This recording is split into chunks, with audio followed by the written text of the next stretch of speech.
Yeah. Isn't that homeschool time? Oh, yeah, I guess. What Netflix movie shall I watch today? Guess I'll watch Shrek again.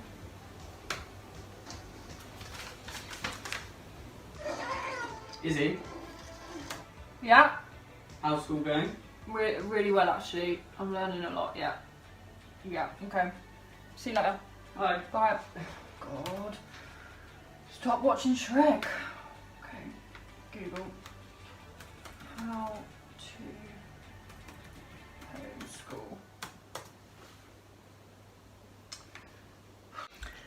Now, if you're anything like me, working at home is sometimes really difficult. Some days I'm really productive, you know, get loads done. Other days I just get distracted and wander off and snack constantly.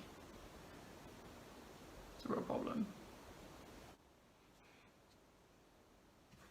In fact, I bought 12 Christian books back to read on lockdown. Guess how many I've read? 0. It's going pretty well. And you know in the Bible where God takes the Israelites and rescues them out of slavery and they're wandering in the wilderness for 40 years. Sort of might be what your lockdown feels like. It feels like it's gone on for so long, you're just sort of like wandering around aimlessly. But there's more to be learned in that even when it felt like it was going on and on and on, and you might be really bored and you might not be enjoying homeschool. You know, the Israelites that were rescued, they kept going, they kept trusting in God because they knew that he was going to get them to the right place, to the right destination. If you're feeling super anxious about homeschool, I want you to go back to 2 videos ago, 2 weeks ago, and look at our video on anxiety and know that you can trust in God whatever circumstance you're in.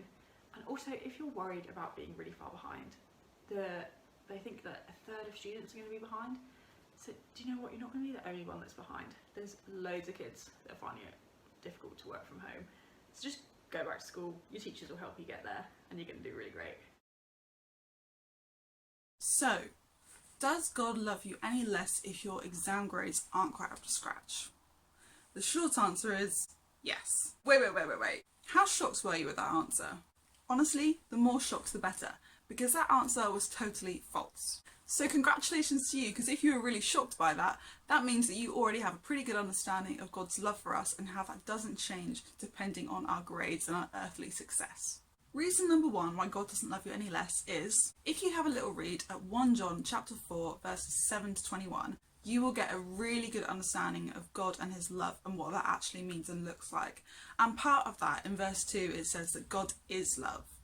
Now there are loads and loads of verses about God not changing. So when we add these verses together, we can see that God is love and God is unchanging. It's not dependent on any variables as to how present it is. Reason number 2 is looking at the life of Jesus. The Bible says that Jesus was physically very, very ordinary, and we know that his trade was to be a carpenter, which was the job that he inherited from his earthly father, Joseph.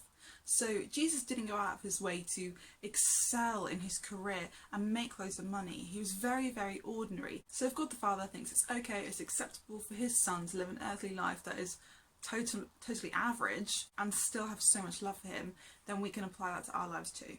We can also look back to the Garden of Eden, because that is an example of how God wanted the world to be and how he wanted it to run before sin came into the world. Now, in Genesis, it does say that Adam was put in Eden to work the land. Therefore, we know that God says that it is good to do work. It is good to achieve things. It's good to put effort into something. But God wasn't assessing Adam's work and giving him grades. School and grades are an earthly construct, and we need to be careful not to apply what we have created in the world to God's design.